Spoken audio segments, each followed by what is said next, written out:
what's up, everybody? Fred Ricciani of TSC News here with some early morning breaking news on April 25th, 2016. Conor McGregor, who unretired as of a couple days ago after saying he is retired, said the following on Twitter. Happy to announce that I am back on UFC 200. Shout out to Dana White and Lorenzo Fertitta on getting this one done for the fans. Hashtag respect. Here's where I am skeptical, kids. Conor McGregor retweeted this hours ago. Nothing has been said officially from the UFC. Nothing has been posted from the UFC's Twitter account or Facebook account related to Conor McGregor. UFC's partner, Fox Sports, posted something because, they cover sports, but no official statement from the UFC. And you'd think that if Conor McGregor was really back on UFC 200, that, I don't know, the UFC might want to publicize it. Now, just to catch you guys up, last time we talked, Conor McGregor retired.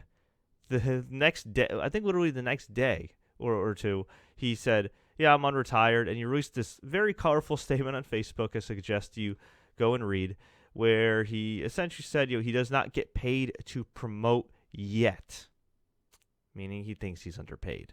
He says it's not about the money, but it's about the money. And yeah, he essentially said that, he does a ton of what I got out of it was he does a ton of promoting. UFC needs to cut me some slack. I didn't want to go from Iceland or Ireland to Las Vegas.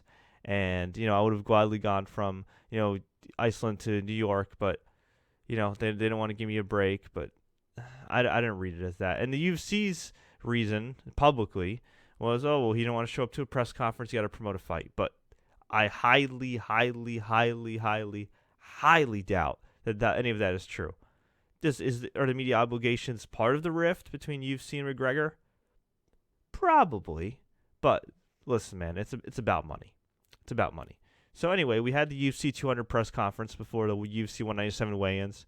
All Dana White was asked about was Conor McGregor. He said, well, Conor's off the show. You got to fulfill your obligations. There's fighters on this podium right here. Nate Diaz, don't worry, we'll still give him a fight. And Nate straight up says, no. I want big money fights. If it's not Conor, I'm going on a vacation.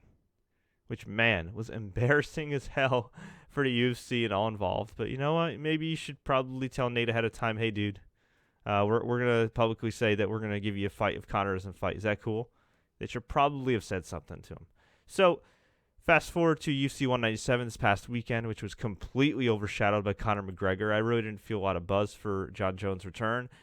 Jon Jones wins the interim light heavyweight title. Daniel Cormier may or may not get medically cleared as of today.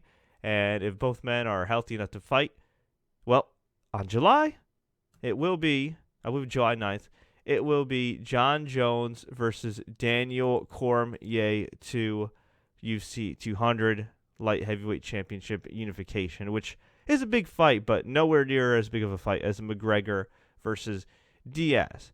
And it seems to me that this is kind of more than just McGregor versus Dana White. It looks, based on some reports from Dave Meltzer of the Wrestling Observer, that this is Lorenzo Fertitta versus McGregor. And, I always felt like at times that Lorenzo Fertitta kind of uses Dana White as the bad cop to his good cop, but it seems like Dana White's staying out of this one, so it's going to be interesting. We've seen guys like Randy Couture go up against the UFC. Randy Couture went against the UFC for over a year or so, eventually came back, and he had to come back to the UFC, and he never got that fight he wanted with Fedor. He came back and got a lot of money and admiration, although they're no longer on good terms now. Number of other guys, have kind of been at odds with UFC and eventually come back, like Rampage Jackson, but Conor McGregor's a gigantic star. This seems like a different situation from the Randy Couture fight, or from the Randy Couture situation, excuse me. But ironically enough, both were champions at the time when they had their initial rift. At the time, Randy Couture was the UFC heavyweight champion, and Conor McGregor is the current UFC featherweight champion. And if no decision's made with Conor McGregor, well, I'm sure they're going to end up stripping him of the title, like Dana White mentioned, and it's going to be Aldo versus McGregor for the official featherweight championship at UFC 200. But we'll see. There hasn't been a statement released. I don't know if this is Conor, is what they say in pro wrestling, kayfabing, where he's just putting out a statement to make people believe it and draw sympathy on a side, or if this is actually true. He's back on UFC 200.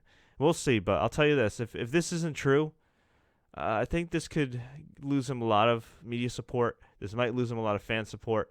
And frankly, this might truly show that the UFC doesn't back down, even if on the surface they're being pretty damn stubborn, because both sides could make a lot of money with each other. And as of right now, they're losing out on a whole lot of money. But I want to hear from you. What do you think about the situation? Do you think that either side is in the right? Let me know. Leave a comment below. Tweet us. Facebook us. Do what you got to do. If you enjoyed this update, please like, share, take care, and don't forget to subscribe for more UFC updates.